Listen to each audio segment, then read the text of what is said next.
এই দেখেন এদিকে ক্লিয়ার, এদিকে কোনো যানজট নেই। এই রাস্তা পুরাটাই ফাঁকা, এই রাস্তা পুরাটাই ফাঁকা, কোনো যানজট নেই। কিন্তু ইম্পর্টেন্ট যে জায়গা, এই জায়গার মধ্যে প্রচুর জাম। এখানে কোনো ট্রাফিক নাই, অন্তত আরো 3 থেকে 4 জন ট্রাফিক দরকার। যেটা মূল্যবান জায়গা, এই জায়গার মধ্যে কোনো ট্রাফিক কাজ করতেছে না। এখানে আরো দায়িত্ব পালন করা দরকার। এখানে আরো অন্তত ট্রাফিক দরকার। দেখেন কি অবস্থা।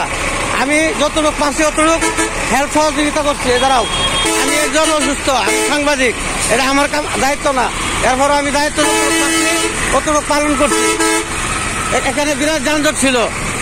এই সম্মুখে আরো অন্তত 3 থেকে 4 জন ট্রাফিক দরকার এই যানজট এড়ানোর জন্য। তাহলে এই মানুষের ভোগান্তিতে পড়বে না, সাধারণ মানুষ ভোগান্তিতে পড়বে না। খালি জায়গার মধ্যে তো ট্রাফিক ঘোরাফেরা করলে লাভ নাই। যেখানে মূল্যবান কাজ দরকার এখানে দরকার। দেখেন দেখেন জায়গার কি অবস্থাটা।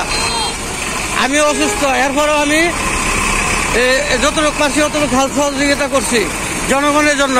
আমরা সাংবাদিক, এটা আমাদের কাজ না, এটা ট্রাফিকের দায়িত্ব।